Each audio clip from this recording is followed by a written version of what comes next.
आज बनी संघर्ष की ये जीती जागती पहचान थी। आज जेटकिन ने लेनिन से महिलाओं के सवाल पर जो साक्षात्कार किया था उसकी मैं चर्चा करूंगी।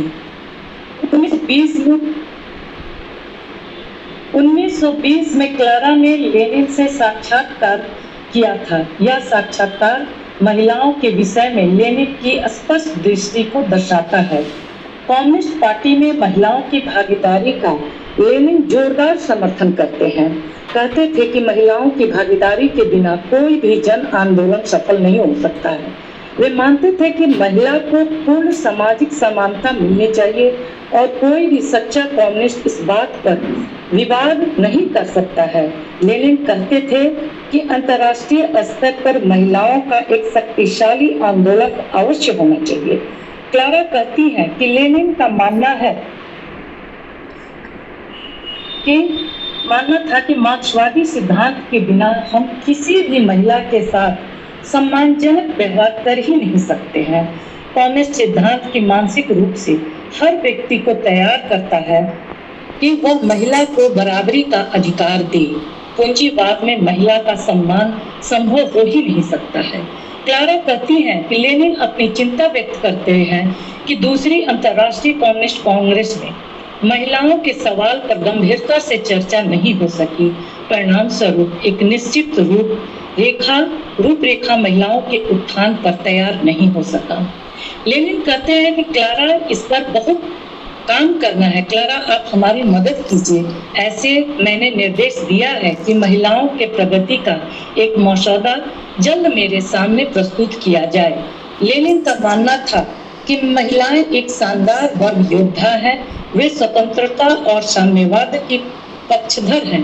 लेनिन कहते थे कि पहले सर्वहारा तानाशाही वास्तव में महिलाओं की पूर्ण सामाजिक समानता का मार्ग प्रशस्त करती है।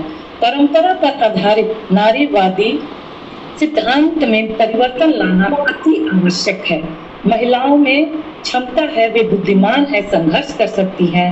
इस तरह के साहित्य को बढ़ावा देने की आवश्यकता है। लेनिन ने अपने शासनकाल के दौरान में महिलाओं की सुविधाओं पर विशेष ध्यान दिया। समान वेतन और 8 घंटे कार्य दिवस महिलाओं के लिए निर्धारित किया। मां और बच्चे को स्वास्थ्य को सुनिश्चित करने के लिए व्यापक स्तर पर उन्होंने अस्पताल और आश्रय गृहों का निर्माण किया।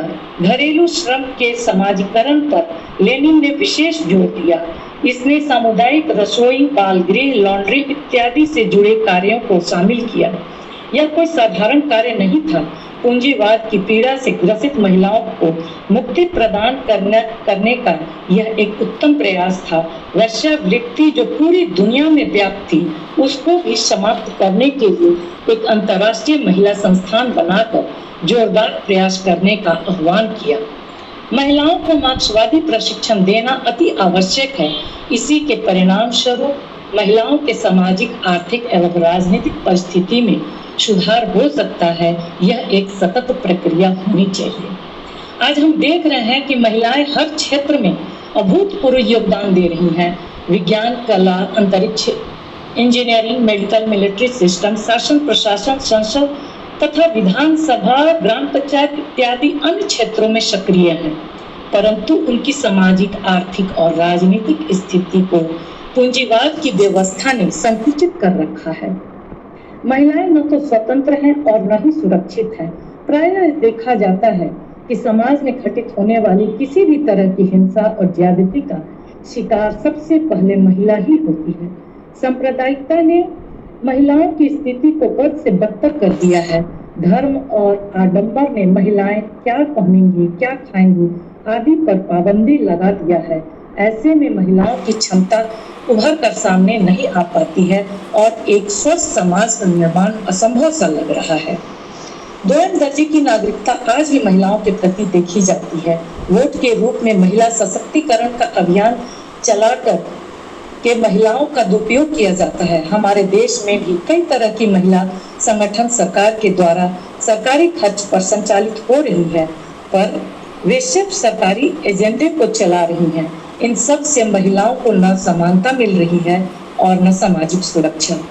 आज 22 अप्रैल को मैं याद कर रही हूँ कि लेनिन महिलाओं के प्रति किस हद तक संवेदनशील थे कि उनकी छोटी छोटी समस्याओं को समझते हुए उसका राजनीतिक समाधान एक स्पष्ट विचारधारा के साथ सन 1920 में ही जेटकिन के द्वारा लिए गए साक्षात्कार में प्रस्तुत किया।